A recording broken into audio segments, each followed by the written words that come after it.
Welcome, Facebook Live crowd out there. Our Christian Minson here, Rythmia Life Advancement Center, Guanacaste, Costa Rica. If you are tuning into the recording, you may choose to skip 4 or 5 minutes into the video so that you miss all the introductions here.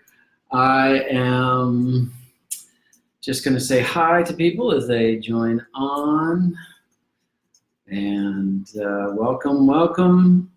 Whoa, we got, holy mackerel, a whole bunch joined on right at once. So we're already 40 people live. Good. Maybe this is an important topic. Gord Barrett, Michelle Dixon,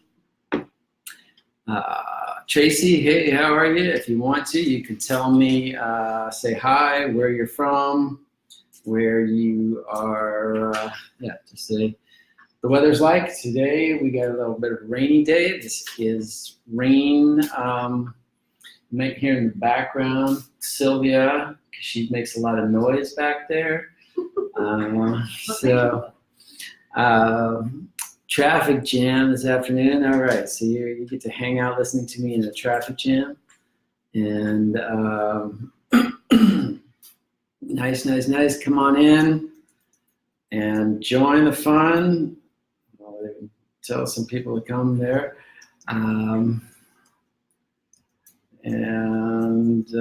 Let's see, on live now. Gord, Tracy, New Jersey, Adam, hello. Jamie from North Carolina, Hadia from Casablanca, Morocco. Right now, oh man, that's someplace I'd like to go. Luis, saludo desde Costa Rica. Beautiful. Say Costa Rica, that happens to be where I am.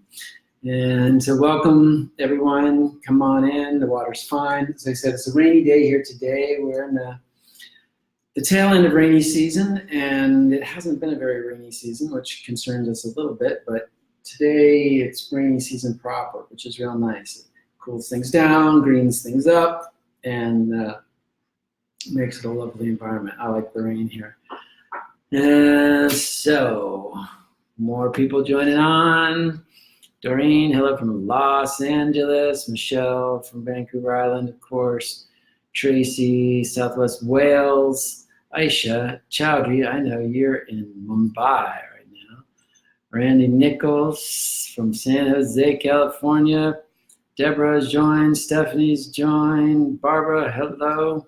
Welcome. Got one more minute before we get some people on. See if we can get a record crowd this week. Got discipline is our topic. I saw that heart. And welcome, our Christian Minson here, director of the Breathwork program. I'll get into all that in a minute as we come upon a whole bunch more people. Hello, Deborah. Hello, Barbara. Hello, Penny, and Dustin, and Nicole from Kansas. Christian, I land in Costa Rica 2 weeks from today. Looking forward to meeting you. Excellent, Michael. And Eric and Stephanie and Barbara from New Jersey, all over the place. She's all over the world. That's what I love about this. Rythmia. The Rythmia crowd is worldwide, and we really have an international family. And so, the top of the times here, let's just get into it. Welcome everybody to Rythmia Live from Rythmia Guanacaste, Costa Rica, Rythmia Life Advancement Center. I'm your host this week for the Breathwork edition, our Christian Minson, Breathwork director here at Rythmia for the past now going on 2 years, certified transformational breath facilitator and trainer for the last 12, former monk for 10 years before that, speaker, author, co-contributor to this book, Align, Expand, and Succeed, Shifting the Paradigm of Entrepreneurial Success, all about conscious business and making your business more conscious entrepreneurship. Get it exclusively here at Rythmia, so come on in, get all sorts of great epiphanies and go get the book and learn how to make your life and your new conscious life work for you business-wise too. So did want to mention too, I don't know if you guys saw, I came out last week, but we do have now, Rythmia has put together a Rythmia app. This thing right here, Our Love, the one with the heart right here, Our Love, Rythmia Love. It is a spiritual dating app. You open it up and you've got, it starts to come on. This is going to be the premier spiritual dating app in the world. So there's my profile. You can set your profile up. Now, I set it up for platonic relationships. You can actually use, that's one of the choices you got, because I'm not on the market, but I wanted to get this started. In 3 days, it launches in terms of the matches will start to show up in 3 days. So right now, I'm encouraging people to join on to get ready. There's so many, the CEO here, Jerry Powell, works with data. He's a business guy that works with numbers and knows that numbers don't lie. So this app is created with a number of data points that you connect, right? So as you fill out your profile and as others fill out their profile, those data points start to go together, and you can see what percentage type of match you've got with each of these people. So this is a little bit different than some of these other dating apps, and a little bit more zoomed in. Of course, it's a spiritual dating app, so it's already assuming that you have some degree of spiritual interest, and that you're looking for people along that vein. So check it out, Our Love, the letter R and LOVE. If some of our crews out there, they could put it in the chat bar once again. And so today we are talking about the subject of discipline. Got discipline? This is discipline, why it's important, what it is, and then some tips on how to cultivate it. As Gord Barrett is saying here, I need discipline in my life. Enlighten me. And indeed, don't we all? Where that's probably why this topic got a number of people on already, because it's of interest to us. Life isn't a walk in the park, right? It's not, you don't just go in life and it works the way you want it, but it seems that it's set up. Some people may disagree that you don't have to make any effort at all, but I would say that it seems to be made that you have to make effort for things that you want, things that are good for you, things to bring into your life. And sometimes making that effort, there's a period of less pleasant experience in achieving that goal. And so it's important to have the discipline to stay the course so that you don't choose to veer off and maybe to a temporary happiness or a temporary fulfillment that ends up derailing you from what you know is most important for you. And then on the flip side, sometimes you over effort and you feel like you gotta stay this course no matter what, and end up burning out or feeling less connected to the original the original goal, the original commitment. So it's important to have discipline, but it's also important to have a balanced approach to discipline, and so that's what we can get into. It's great to hear you think, Anya. Great to have you on, and it's great to hear all of you too. Chat with me. I'm certainly up for hearing your points of view on discipline or your questions and answer them along the way. So as we get into what is discipline now. This topic came up because we just had a month off in Rythmia, a month of September, and I was in Steamboat Springs, Colorado. Some Rythmia alumni were there and invited me down to do a breathwork workshop I did at the Yoga Studio Steamboat, Yoga Center Steamboat. And the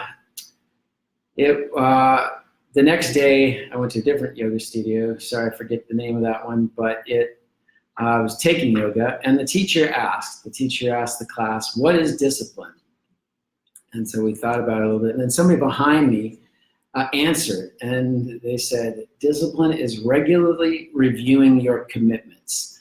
And I was like, hey, that's a pretty good answer. And then I thought the teacher would get into that. But then the teacher said, what discipline is doing the right thing in the moment. And I said, hey, that's a good answer too.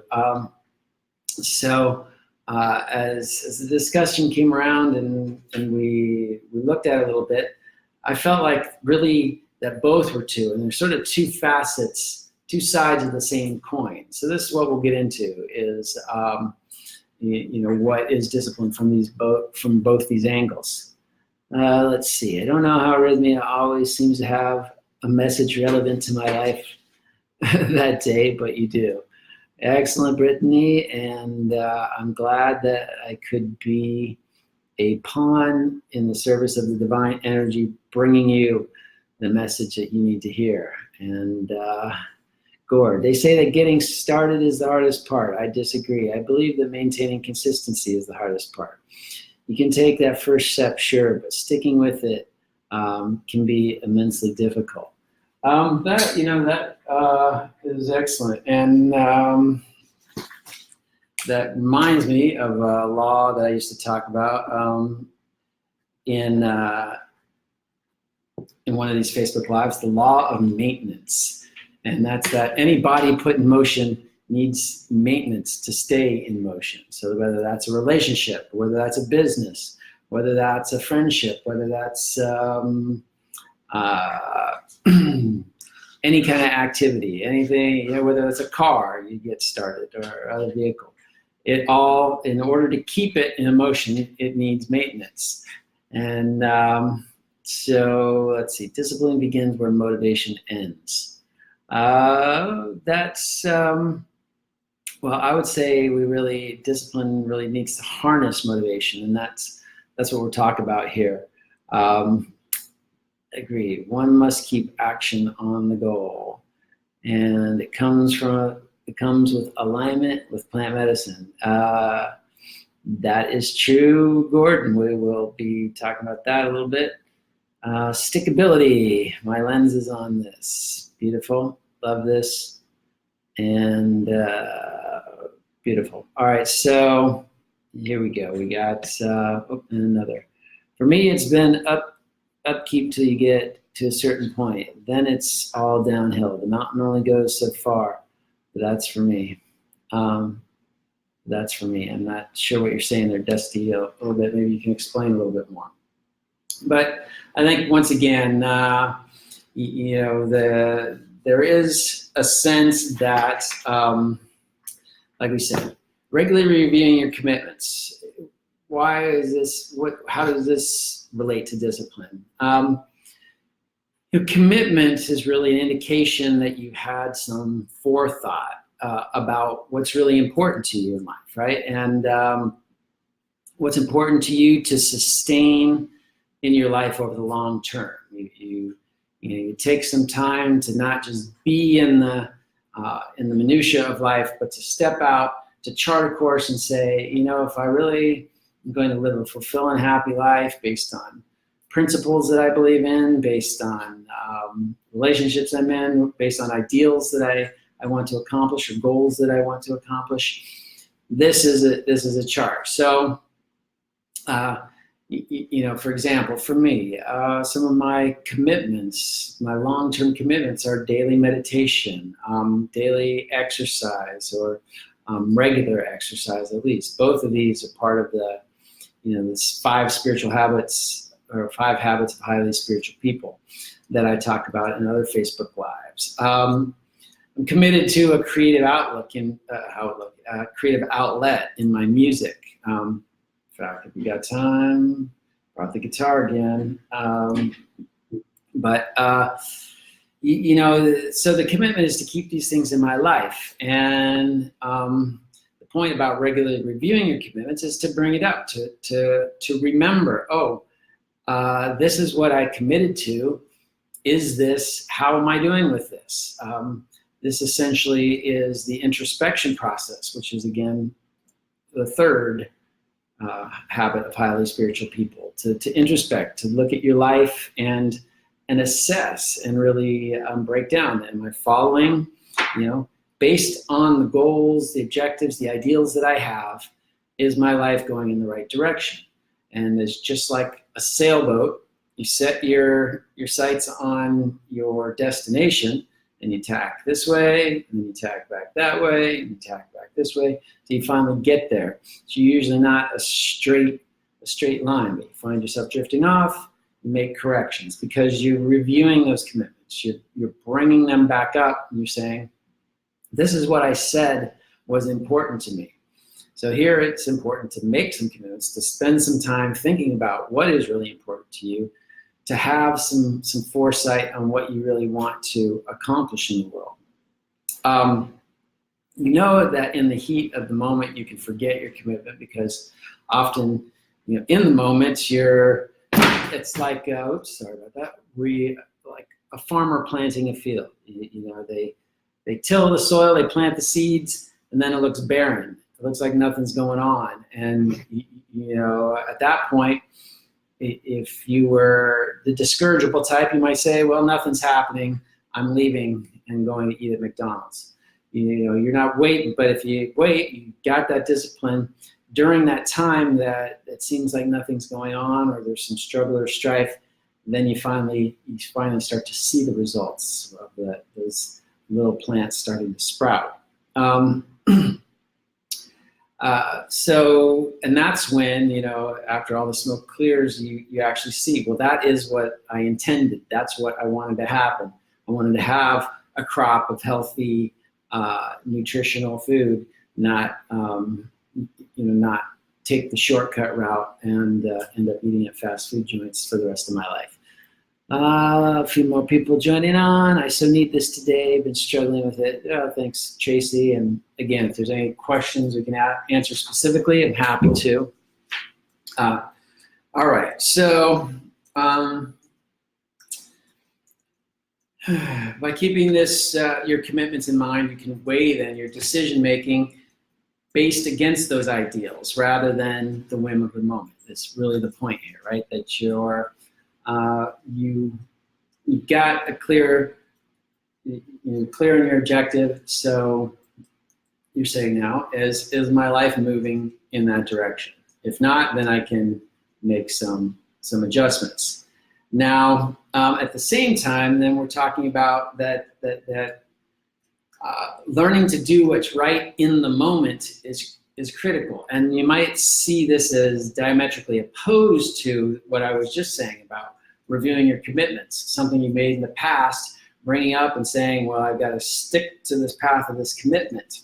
But it's important really to develop a sensitivity to what's actually happening in your life. And sometimes we can be so ingrained in what we decided for ourselves that we don't see the signs that are telling us that what we decided maybe isn't perfectly in alignment with our best happiness or our highest evolution. And so it's important to be able to modify those commitments as we see in the moment there is a better choice for us. Let me see. So we can still hold on to the ideal of that commitment, in other words. So, let's see.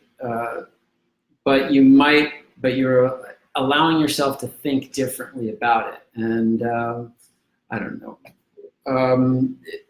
The key is that you're doing the right thing in the moment. And it's the moment, it's really being present to the moment that dictates this right thing. Even though you've got certain ideals that you decided on previously, they're still malleable. And let me give you an example. You might make a commitment that you don't want to hide things from your children. Then you're with your son or daughter, and you walk around the corner and you see a dead dog. Not a great image, but and that your son or daughter loves animals, and they would be devastated they're too sensitive at this stage to see the sight, and would just freak out. So you steer them away from seeing it, right? So in essence, you in that moment have broken with your commitment to be completely open with them and let them experience life as it's going to be. Now, was that right? Was that wrong? The point here isn't to get into a moral questioning of what the best thing is, but that it's more an example of, in that moment, you determine that the moment dictated that you deviate from how you are typically thinking about that commitment. So you were allowing yourself to do the right thing in the moment. Now, in that, maybe at some point you're able to, it spawns a need to have a conversation with your child about death and about life, and that is how you stay in alignment with that commitment. But in the moment, you chose to deviate somewhat. So hopefully that example is a little bit clear. The biggest challenge I would say that we have in life, the biggest commitment we're really faced with, is a commitment to your peace of mind or your contentment, and acting in such a way that's going to bring about peace of mind or bring about contentment. Because life really is a choice in every moment. You can choose to be content, or you can choose to be agitated. And think about this.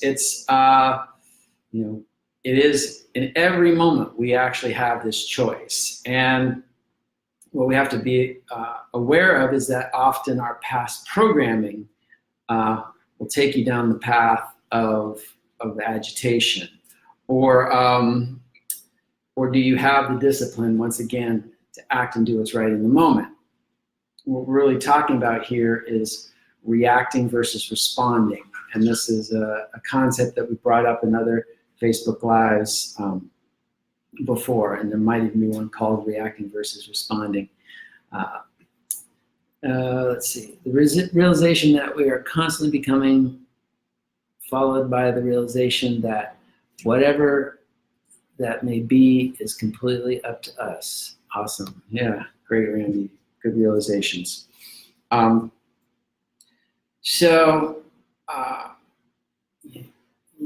trick here, again, are we choosing peace of mind, contentment, or agitation? There is no black and white here at the same time. Sometimes we want to be agitated, right? You like go to a movie, say a scary movie. Why do people attend scary movies? Because you want to be agitated. You want that thrill of the feeling, the adrenaline and all that. Or you go to a concert and you want all of the freneticness. It's fun to let off steam and all that. So in that moment, it may be more right to choose agitation than to choose contentment or peace. But then the real trick is not to let it linger, not to let that choice continue to play out once you're out of that environment or once out of that particular experience. All right, Joel, 3 more days. Joel will be here. Excellent. Kim Remus, how are you doing? So this is really, this gets into habits and developing bad habits. As we make this choice that isn't, if we really see that our longer term commitment, our most important commitment, is to our contentment, our peace of mind. And sometimes it's okay to get out of that, but then when we get out of it and we habitually kind of allow ourselves to dwell in there for too long, we start to develop a bad habit.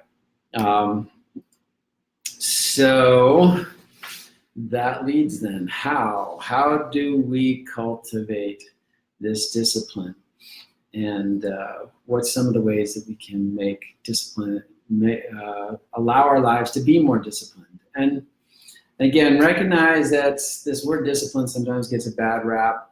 And I came from a military background, and then I was a monk for 10 years, and then, so there's a lot of structure and discipline that goes on in these lifestyles. And sometimes discipline can be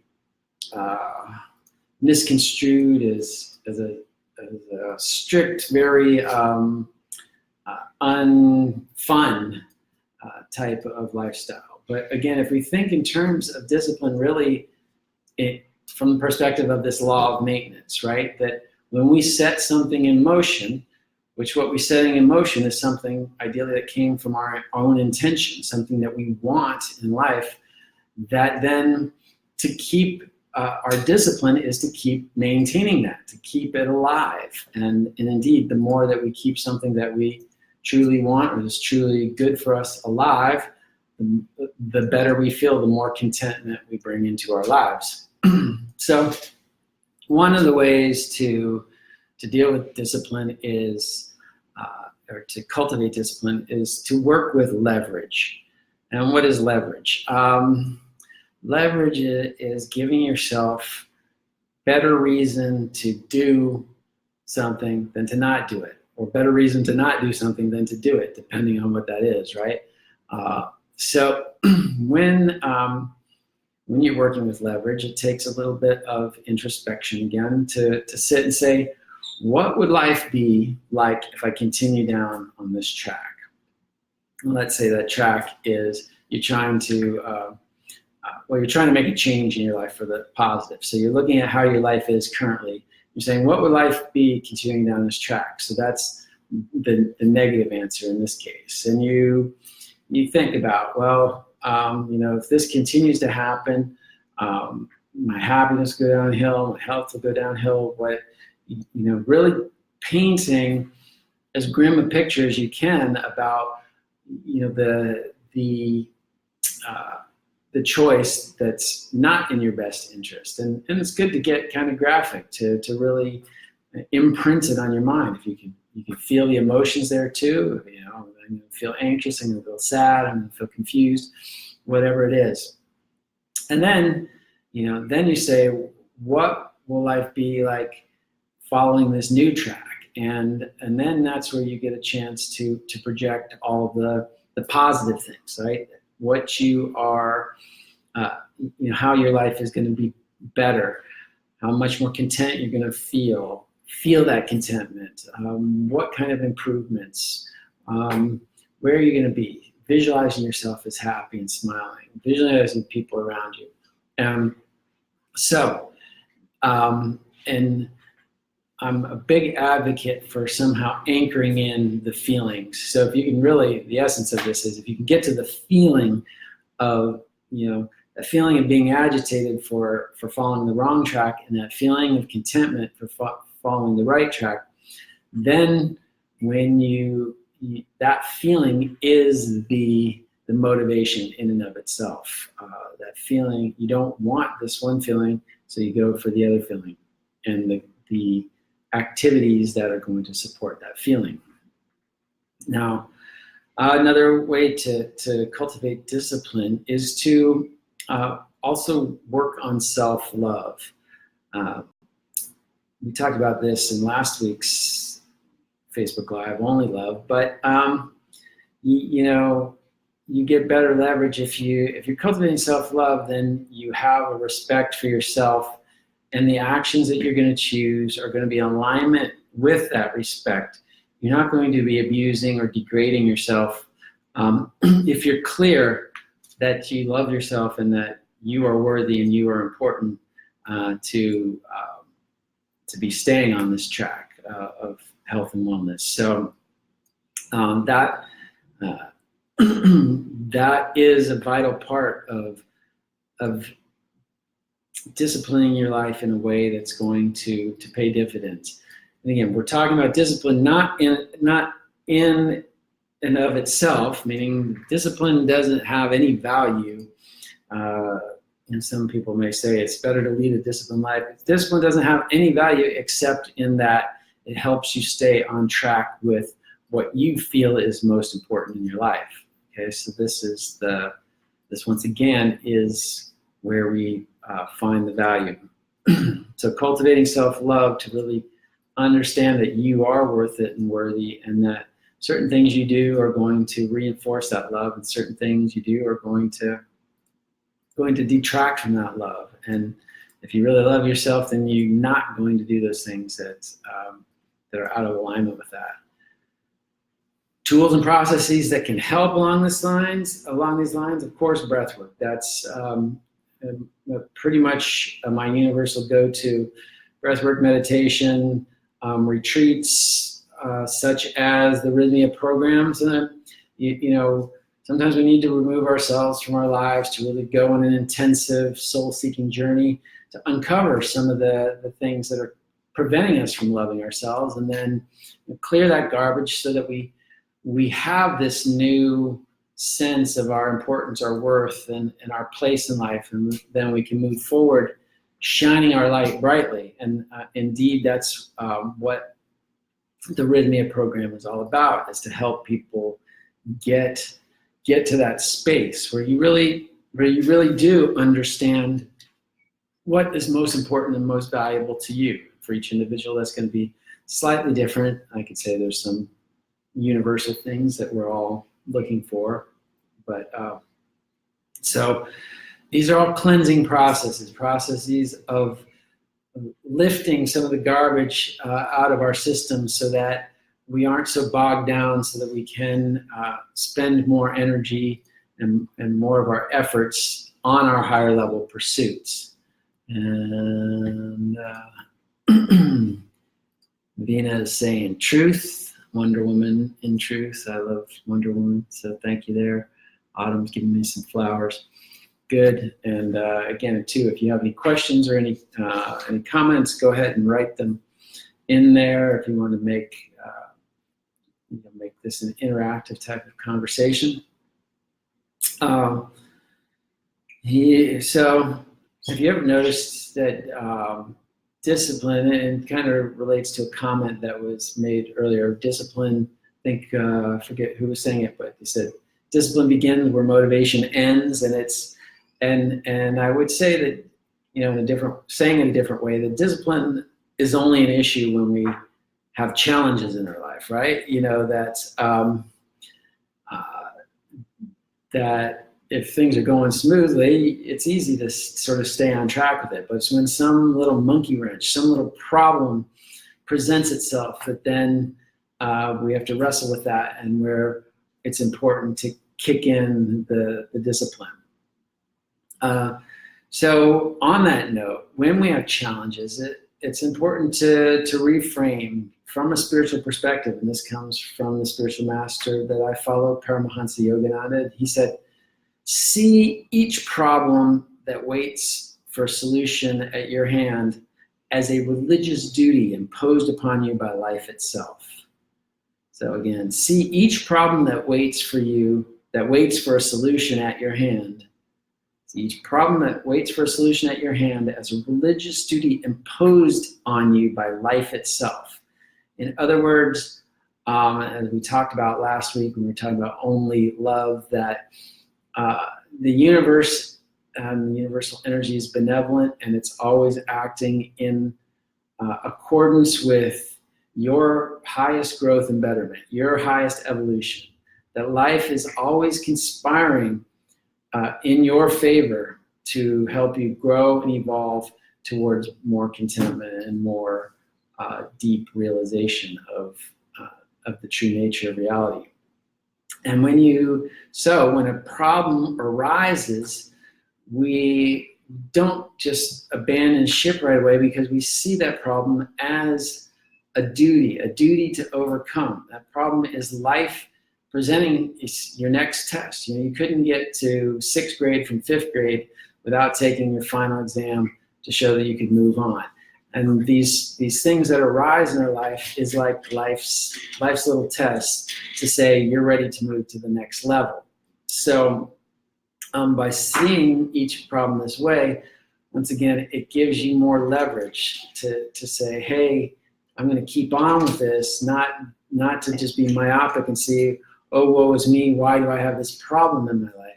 To back up and say this problem is in a larger evolutionary curve of my life, and I see how it fits in to making me smarter, better, more spiritual, all that.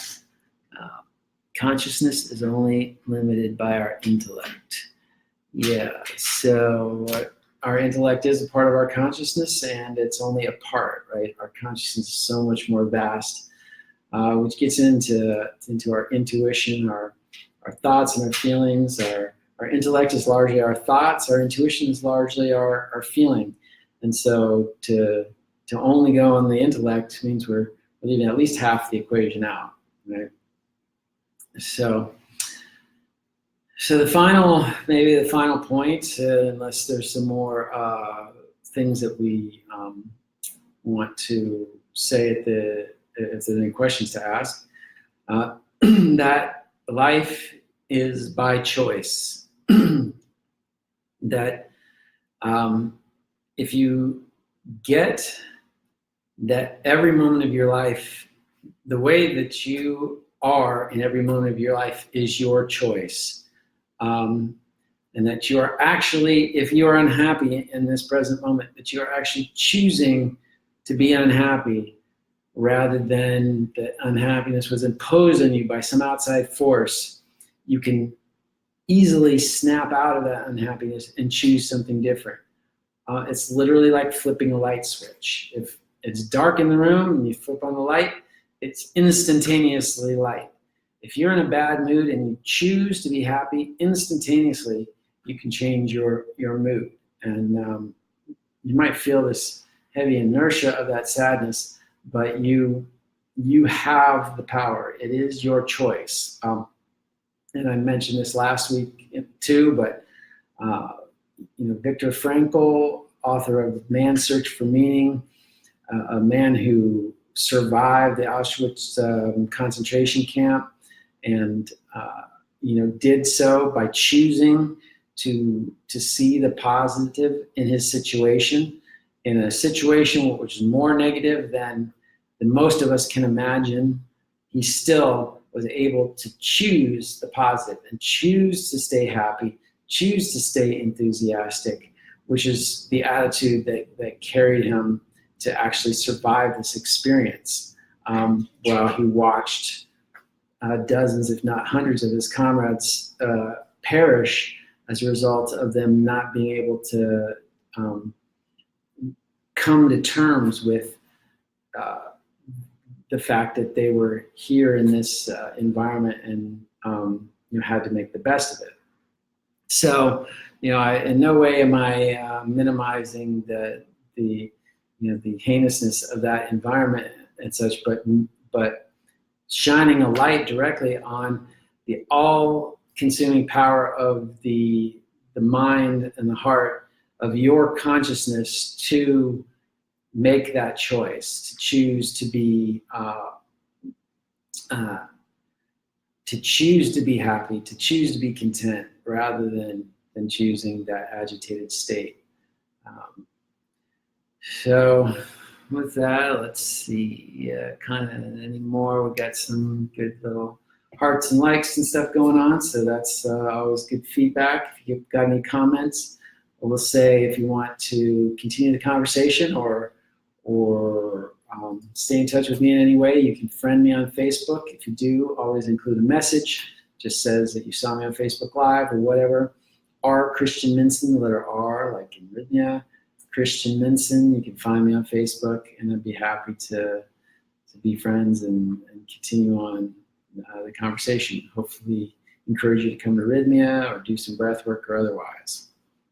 So, get near the end. What if you made some commitments, and then you regularly brought those commitments up? Got clear on what you wanted, regularly brought those commitments up for review in the light of current situations. Imagine how much more closer to living the life that you desire you would be in that process, right? That by first of all getting clear on what you want, Then continually bringing that up periodically, whether it's every week, every month, every challenge that you have, bringing it up for review so that you can either maintain the track or recognize that the circumstances are telling you to modify your commitment in some way.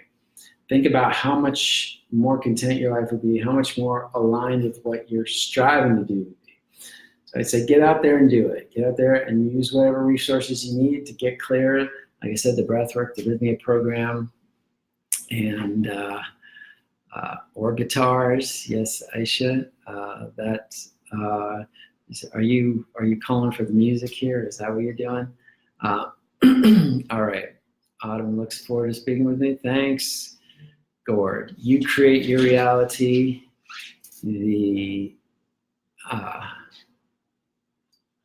All right, let's see. You create your reality. The universe just sits awaiting instruction. It responds to your output. If you live in the belief that you are lacking, you will experience lack in your life. If you believe you will receive abundance, you will receive that. Output equals outlook. And it's manifesting good. Nice, great score. Things do not happen to you, they happen for you. Once you realize that, your life will never be the same. That is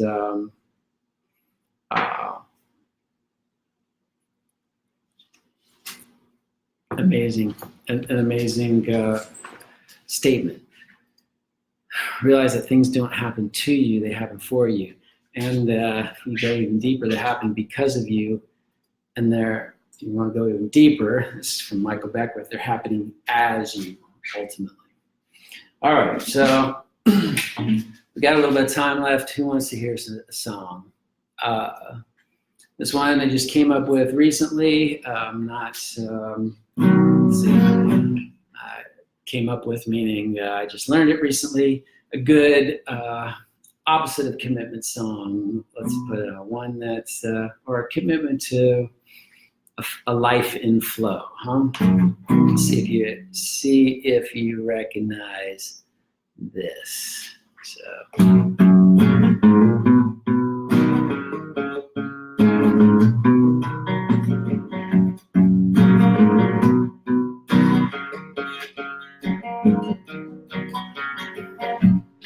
Some people call me the space cowboy.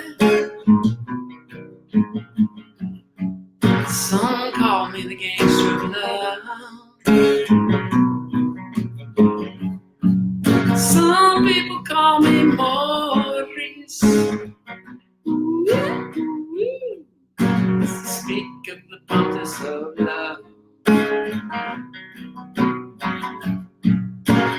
People talking about me, baby. Say I'm doing you wrong, doing you wrong. But don't you worry, baby. 'Cause I'm right here at home. I'm a picker, I'm a grinner, I'm a lover, I'm a sinner, sing.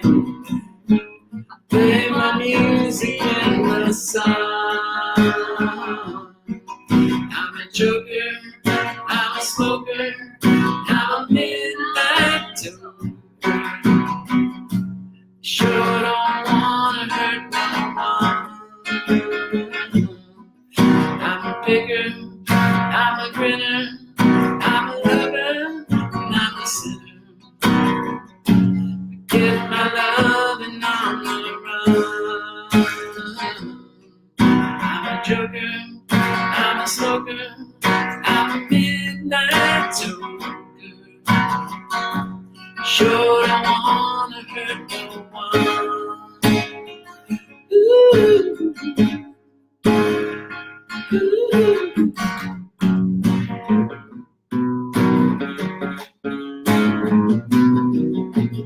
You're the cutest thing that I ever did see. I really like your beat, just wanna shake your tree. Love me, love me, love me, love me, love me, love me time. Ooh, baby, I'll show you a good time. 'Cause I'm a picker, I'm a grinner, I'm a lover, and I'm a sinner. Play my music in the sun. I'm a joker, I'm a smoker, I'm a midnight toker. Sure don't wanna hurt no one. I'm a picker, I'm a grinner, I'm a lover, and I'm a sinner. I play the music in the sun. I'm a joker, I'm a smoker, I'm a midnight toker. Get my love and I'm on the run.